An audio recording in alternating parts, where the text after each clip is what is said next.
सात सिपाही, कक्षपाल या अन्य जो भी एग्ज़ाम का तैयारी कर रहे हैं या जो तैयारी नहीं कर रहे हैं, मेरे हिसाब से अगर आप भारत में रहते हैं, if you are the citizen of the India, you must know about the system, that how our country is ruled, who is the main, who is the governing, what is the role of the parliament in our country, how a bills implemented in our country, how the process, how the laws implemented in our country. So ये सारी जो system है हमारे देश में, हमारे देश को चलाने का जो सिस्टम है, सबसे पहले हम ये बताते हैं कि अगर आप इस देश में रहते हैं, if you are the citizen of India, you must know the entire system, the how the our country is run, how the government make the law, what is the process, you know. ये सिर्फ ऐसा नहीं कि if you are preparing for exam, if you are just want to clear an exam, आपको सिर्फ exam का तैयारी करने के लिए जितना नॉलेज चाहिए वो तो है। जितने भी प्रिपरेशन कर रहे हैं जो बच्चे, उनके लिए तो ये क्लास बहुत ही इंपॉर्टेंट होने वाला है, बहुत ही कम समय में बहुत ज़्यादा रिपीटेशन होने वाला है, बहुत ज़्यादा कम समय में हम इसको रिविज़न करेंगे, वन शॉट रिविज़न है। तो अगर कोई तैयारी नहीं कर रहा उनके लिए भी फ़ायदेमंद होने वाला है, क्योंकि हमें जानना तो चाहिए कि हमारा देश चलता कैसे है, हमारे देश में कानून कैसे बनता है, इतने सारे नियम, प्रोसेस, प्रक्रियाएं आखिर होते कैसे हैं। तो आइए हम लोग सबसे पहले समझते हैं कि हमारा जो पार्लियामेंट है, जिसको हम लोग संसद बोलते हैं, संसद का जो सिस्टम है वो कैसे काम करता है। और इसमें कुछ सवाल इस पल बनेंगे, क्योंकि हमारा जो संसद है वो संसद में कुछ कुछ बदलाव हुआ है। तो आइए सबसे पहले हम समझते हैं कि जो पार्लियामेंट जो शब्द है, ये जो संसद है, ये जो सिस्टम है, ये जो संसद का सिस्टम है, ये लिया गया है ब्रिटेन से। क्योंकि हमें पता है कि हमारा देश में ब्रिटेन यानी कि इंग्लैंड का शासन था। तो जब हमारा देश आज़ाद हुआ तो कुछ कुछ उनके साथ हमारे पास अभी भी आ गया और अभी भी हम उसको लेके चल रहे हैं, और संसदीय व्यवस्था जो है ब्रिटेन से ही लिया हुआ है। बट जो संसद है, ये संसद जो है, पार्लियामेंट जो है, ये जो वर्ड है ये एक फ्रेंच वर्ड है। आइए हम समझते हैं कि जो पार्लियामेंट हाउस है हमारा देश में बना कब था। तो पार्लियामेंट हाउस जो है सबसे पुराना वाला जो नई दिल्ली में है, लुटियंस मार्ग में, वो जो है 1927 में बना है। उसका डिज़ाइनर कौन था? तो उसका डिज़ाइनर लुटियंस था। अब हम लोग समझते हैं कि जो न्यू पार्लियामेंट हाउस है वो तो पुराना है, क्योंकि उस समय का जो क्षमता था, उस समय का जो सिटिंग क्षमता था, वो उसके अकॉर्डिंग हमारे देश में, देखिए सबसे पहले आप इस चीज़ को समझ लेते हैं कि 1927 में जब बना था तो उस समय हमारे देश का जो जनसंख्या था वो अभी के समय से आधा था।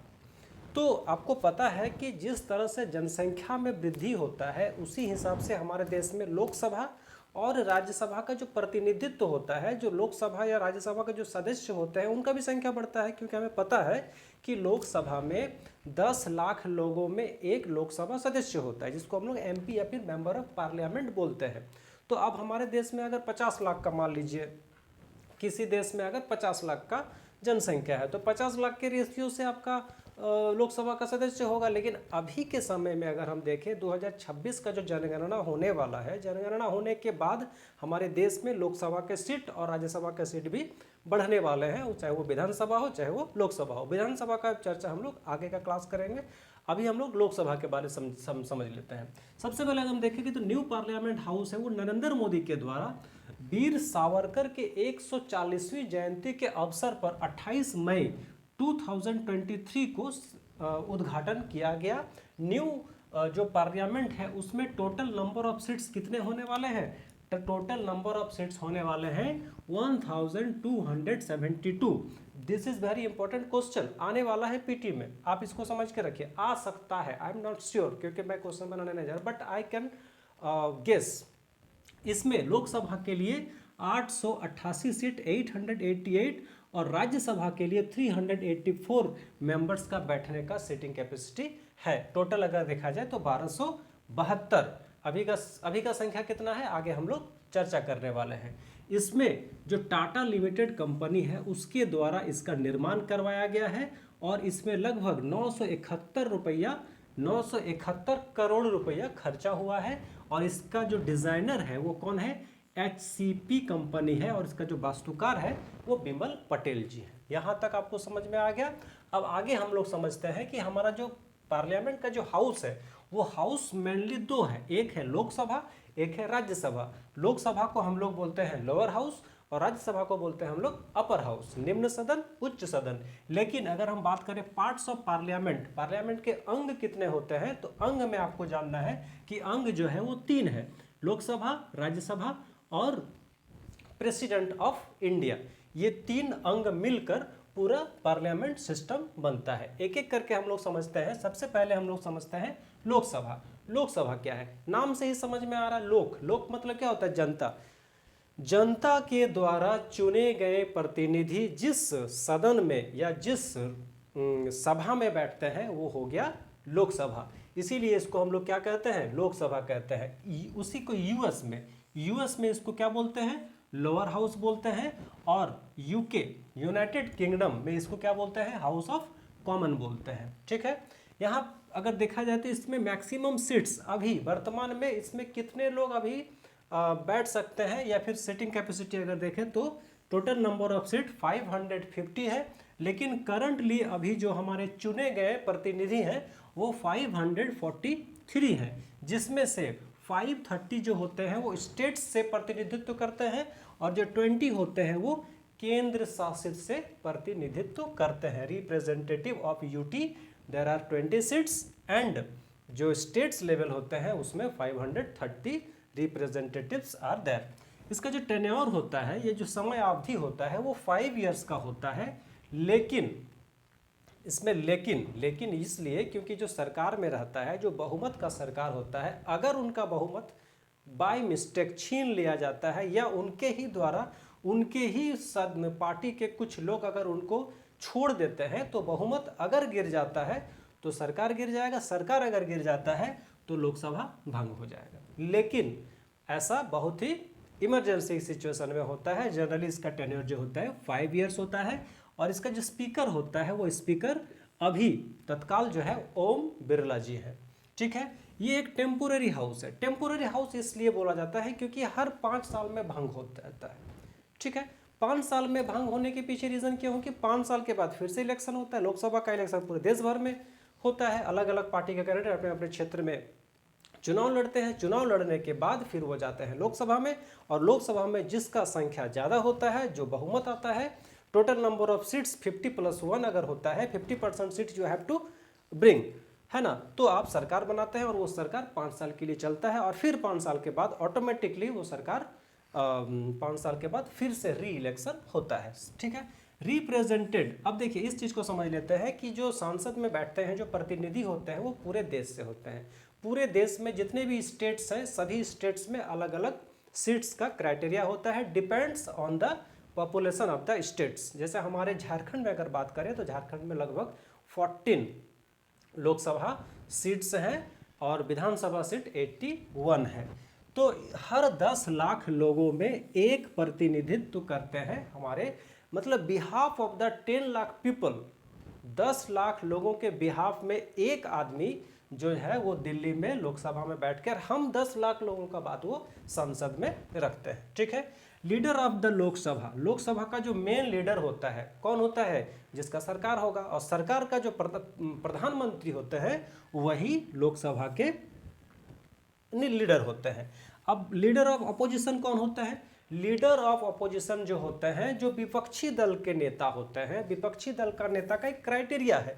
क्राइटेरिया क्या है कि टोटल जो लोकसभा सीट्स हैं, टोटल लोकसभा सीट्स में से आपको 10% सीट लाना है। यानी कि अगर मान लीजिए 550 है तो 550 में आपका 10% अगर कर देंगे तो हम लगभग आपको 50 से 55 सीट लाना होगा।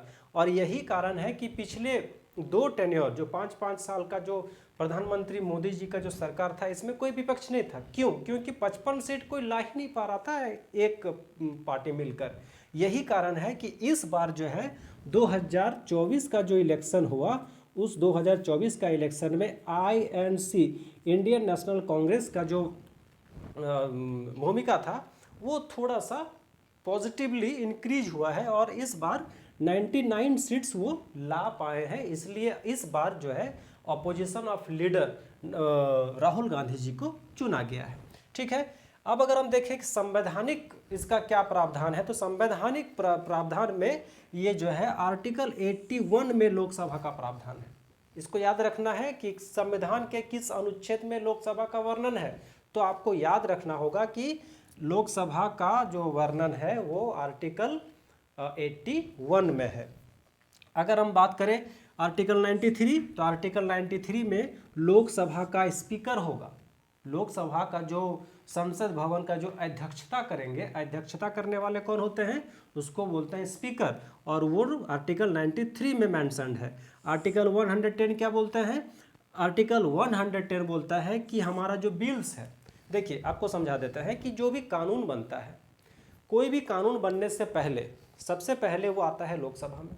लोकसभा में जब वो आता है तो वो एक बिल रहता है, उसके बाद उसका चर्चा होता है, बहस होता है, उसके बाद उसमें जो बहुमत से उसको पारित कर दिया जाता है। फिर वो पारित होने के बाद जाता है राज्यसभा यानी कि अपर हाउस। अपर हाउस में सेम प्रोसेस, चर्चा होगा, बहस होगा, फिर अगर सब उसमें एक मत होते हैं तो फिर बहुमत से पारित होता है। उसके बाद वो जाता है राष्ट्रपति के पास। राष्ट्रपति के पास पावर है कि वो उसको एक्सेप्ट करे या उसको रिजेक्ट करे। The presidents have the veto power. उनके पास एक पावर होता है कि वो उसको एक्सेप्ट कर भी सकते, नहीं भी कर सकते। अगर राष्ट्रपति भी उसको एक्सेप्ट कर ले तो फिर वो बन जाता है कानून यानी कि लॉ, ठीक है। लेकिन इसके लिए एक और चीज़ याद रखना है आपको कि जितने भी मनी बिल्स हैं यानी कि जो धन विधेयक, देखिए विधेयक दो तरह का होता है, एक होता है धन विधेयक, एक होता है सामान्य विधेयक। जो सामान्य विधेयक है वो दोनों ही सदन में लाया जा सकता है, लेकिन जो मनी बिल है वो सिर्फ लोकसभा में ही लाया जा सकता है, ये आपको याद रखना है। और ये आर्टिकल 110 में मेंशन किया हुआ है।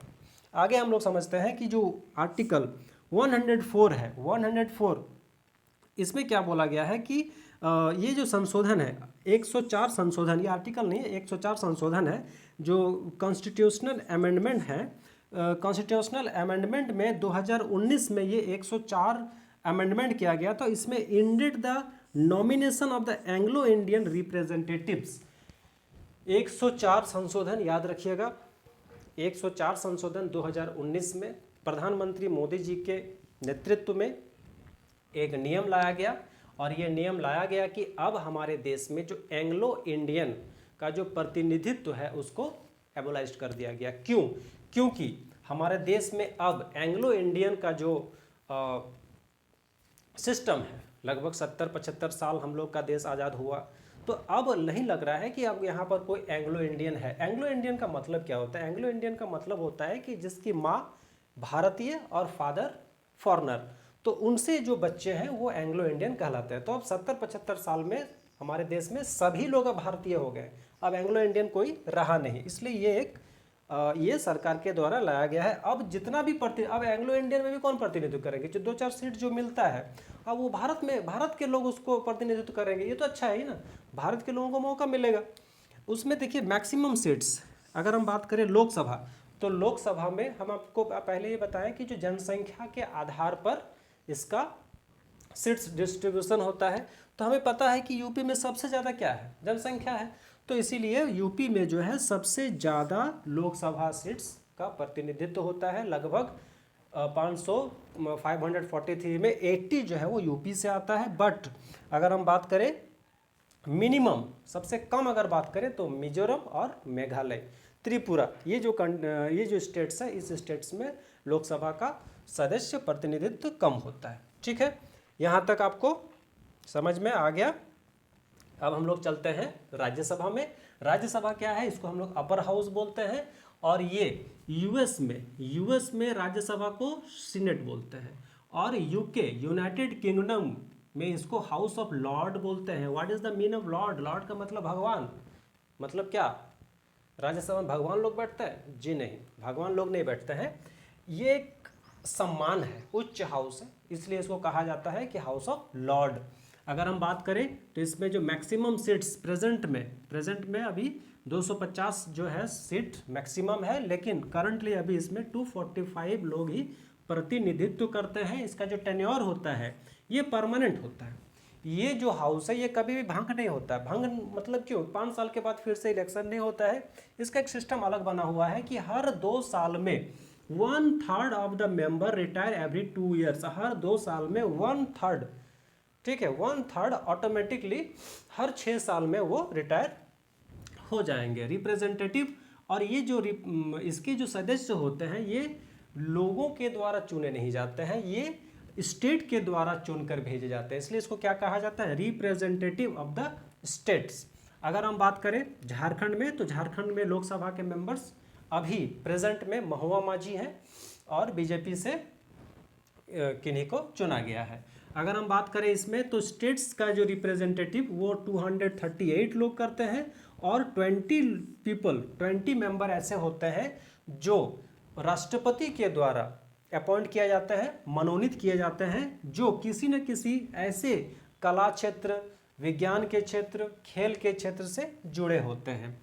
और इसका जो चेयरमैन होता है, यानी कि राज्यसभा का जो चेयरमैन होता है, वो बाय डिफ़ॉल्ट जो भी उस देश के वाइस प्रेसिडेंट, देश में जो भी उस समय वाइस प्रेसिडेंट रहेंगे, यानी कि उपराष्ट्रपति रहेंगे, वही राज्यसभा के चेयरमैन हो जाएंगे। अभी वर्तमान में जो है सीपी राधाकृष्णन 2025 में ये हमारे उपराष्ट्रपति का पद ग्रहण किए, और बाय डिफ़ॉल्ट ये अभी हमारे राज्यसभा के चेयरमैन भी है। और अगर हम बात करें, हरिवंश नारायण जो है वो वाइस चेयरमैन है, और वो किस पार्टी से बिलोंग करते हैं, तो जनता दल यूनाइटेड से वो बिलोंग करते हैं।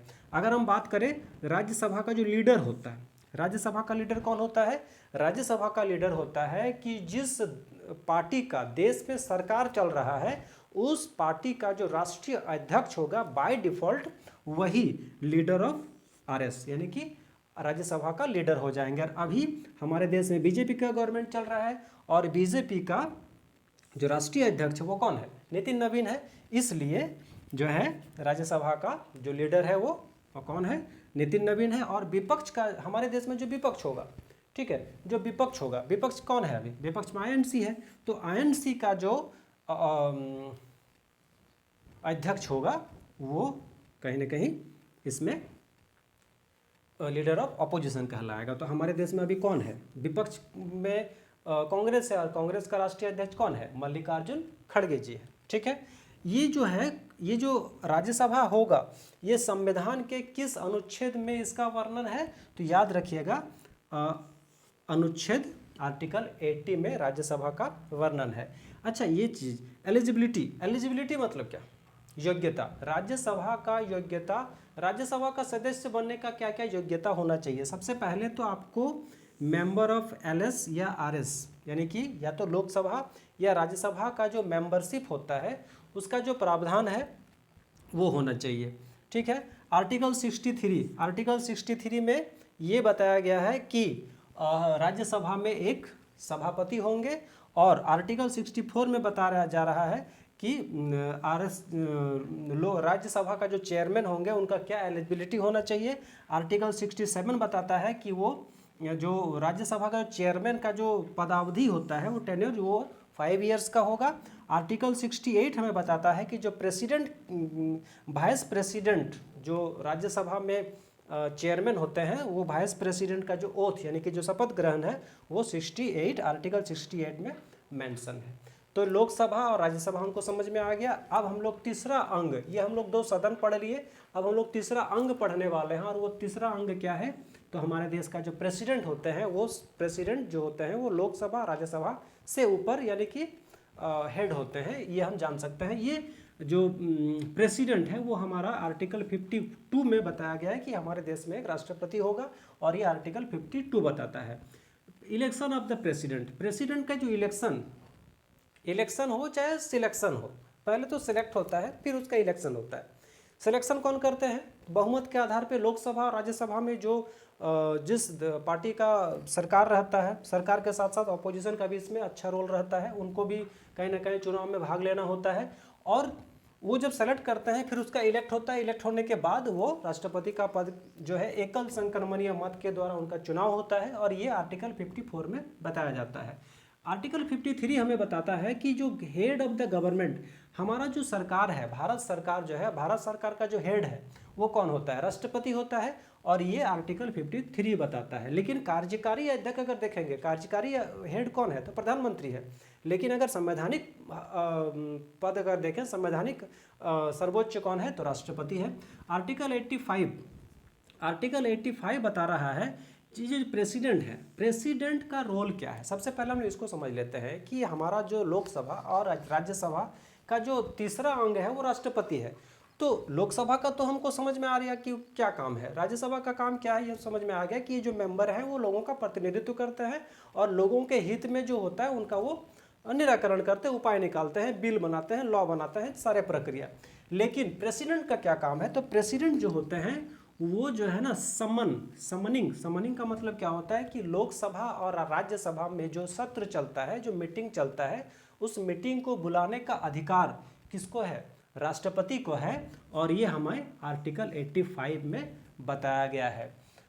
वो लोकसभा में या राज्यसभा में मीटिंग बुला सकते हैं किसी भी सिचुएशन में। उसके बाद जो है वो 3 तरह का पूरे साल भर में कम से कम 3 सत्र वो बुला सकते हैं।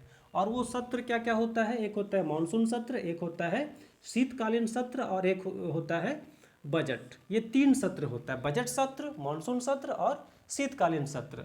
और ये जो सत्र बुलाने के बीच में कम से कम या ज़्यादा से ज़्यादा, कम से कम 6 मंथ्स और ज़्यादा से ज़्यादा 6 मंथ्स, मतलब 6 मंथ्स के अंदर में आपको बजट खत्म होने के बाद 6 महीना के अंदर आपको मानसून सत्र बुलाना है और मानसून सत्र खत्म होने के 6 महीना के बाद आपको शीतकालीन सत्र बुलाना है। और इस सत्र में जो है जो प्रतिनिधि होते हैं, लोकसभा के प्रतिनिधि या राज्यसभा के प्रतिनिधि अपने अपने क्षेत्र के समस्याओं को सभापति या फिर अध्यक्ष महोदय के सामने रखते हैं और अध्यक्ष महोदय फिर उसका निराकरण करने के लिए अलग अलग समितियों से बात करते हैं। ठीक है। उसके बाद जो लोकसभा या राज्यसभा का जो स्थगन है, यानी कि एडजर्नमेंट, स्थगन का मतलब क्या होता है, स्टॉप फॉर फ्यू टाइम्स, कुछ समय के लिए स्थगित कर देने का जो पावर है वो किसके पास है, प्रेसिडेंट के पास है। और ये भंग, डिसॉल्यूशन का मतलब क्या होता है कि लोकसभा का अगर मान लीजिए सत्र 20 दिन तक चलना है या 1 महीना चलना है, लेकिन किसी कारणवश कुछ ऐसा इमरजेंसी सिचुएशन हो जाता है, तो उसको क्या करना है कि लोकसभा बिफोर द टाइम, अगर समय से पहले उसको भंग करना है तो उसको क्या बोलते हैं, डिसॉल्यूशन बोलते हैं। और ये पावर भी प्रेसिडेंट के पास है। सभापति कुछ समय के लिए स्थगित कर सकते हैं, लेकिन भंग करने का पावर सिर्फ राष्ट्रपति के पास है। उसके अलावा राष्ट्रपति को कुछ इमरजेंसी में पावर दिया गया है। इमरजेंसी में पावर जो दिया गया है ये आर्टिकल के 352 में मेंशन किया गया है। किसी भी देश, किसी भी राज्य में अगर प्रेसिडेंट रूल लागू होता है तो ये राष्ट्रपति के द्वारा लागू किया जाता है। और ये आर्टिकल 356 में हमें बताया गया है। अगर किसी देश में या किसी राज्य में अगर वित्तीय फाइनेंशियल क्राइसिस अगर होता है, वित्तीय स्थिति अगर मान लीजिए खराब हो जाता है, तो उस समय देश में जो फाइनेंशियल क्राइसिस लगाया जाता है वो भी राष्ट्रपति के द्वारा लगाया जाता है। और ये आर्टिकल 360 में मेंशन है।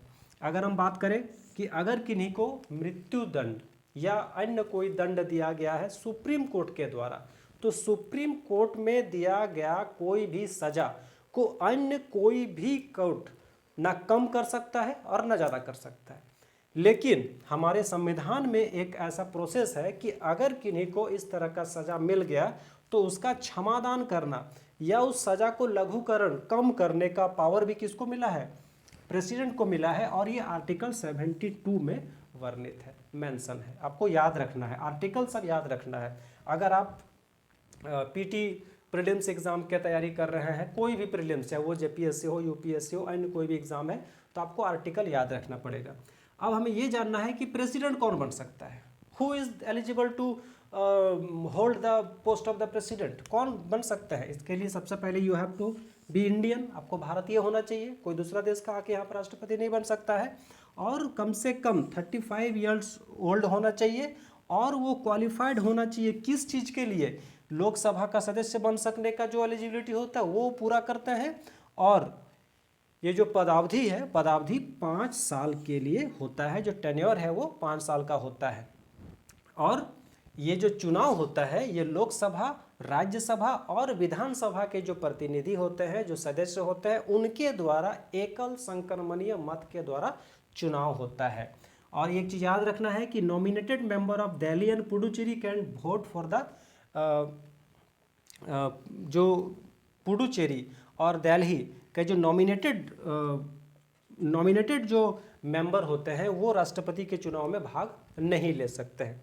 यहाँ तक आपको समझ में आ गया। अब हम लोग समझ लेते हैं आर्टिकल 79 से लेकर 122 भाग पार्ट 5 संविधान के भाग 5 यानी कि पार्ट 5 आर्टिकल अनुच्छेद 79 से लेकर 122 तक पूरे संसद का वर्णन किया गया है।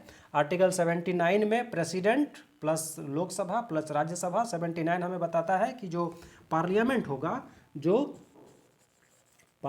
होगा वो उसमें लोकसभा होगा, राज्यसभा होगा और प्रेसिडेंट होगा, तीनों मिलकर पार्लियामेंट बनेगा। और ये 79 में बताया गया है। 83 में बताया गया है कि दोनों जो सदन है उसका जो टेन्योर होगा वो किस तरह से होगा। ये तो 5 साल के लिए होगा और ये हर 2 साल में जो मेंबर है वो 1/3 रिटायर होते चले जाएंगे। आर्टिकल 84 हमें बताता है कि जो लोकसभा या राज्यसभा का जो मेंबर होता